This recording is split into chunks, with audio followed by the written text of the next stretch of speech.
所努力人们，把我们的写照就成我们心的强项。中华民族到了最危险的时候，每个人被拍着发出最好的呼声，起来！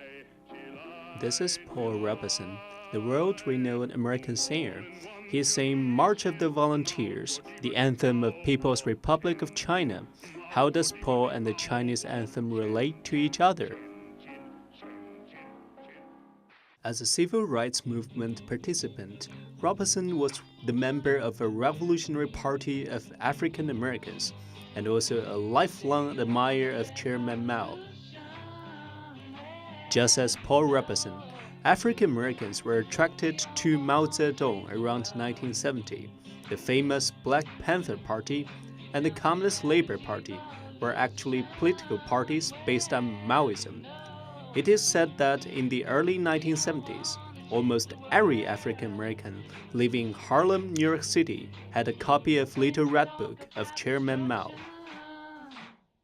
Generally, in the 60s, America witnessed the heyday of Mao Zedong cult.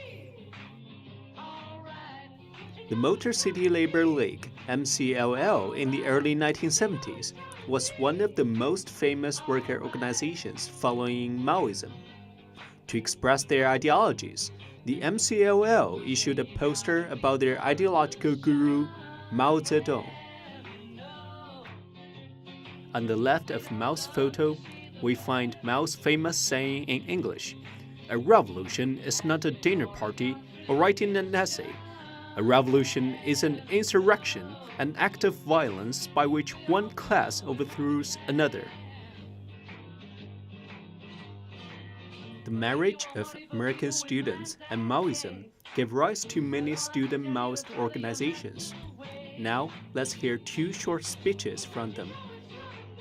We're going to fight some capitalism with some basic socialistic programs. We'll fight imperialism with proletarian internationalism. We need socialism in practice. We need an understanding of Marxist-Leninist principles so that we may put our knowledge into revolutionary practice. These organizations quickly dissolved after many student participants were caught up for the Vietnam War. Mao's image was also the favorite icon of avant-garde artists. Why? The pop artist Andy Warhol will give us the answer. Intrigued by the ubiquity of Mao's images around the world, Andy Warhol decided to make a poster for Mao in 1972. But his intention was not driven by politics. His idea is to make paintings of Mao like the posters you can buy everywhere on the streets. Warhol then created 10 screen prints of Mao, each with different colors and dark lights that resemble a child's scribble. Most significantly, perhaps to leave room for imagination, Andy Warhol left no interpretation for this set of prints. American historian Jeremy Barmy interprets the Mao series as the merge of Chinese cult of Mao and American cult of Marilyn Monroe. Literary scholar Jeff Carnegie offers a different interpretation. He writes that the deliberate and excessive repetition of the images of Mao mimics the style of mechanic reproduction. Many postmodern artists are actually indebted to the idea of Andy Warhol. Warhol's Mao series had far-reaching influence on Don DeLillo's novel Mao II and several Chinese contemporary artists such as Li Shan and Yu Youhan.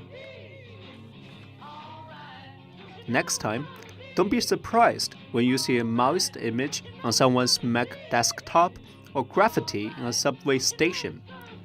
Then you will know that the cult of Mao has deeper roots in modern American culture.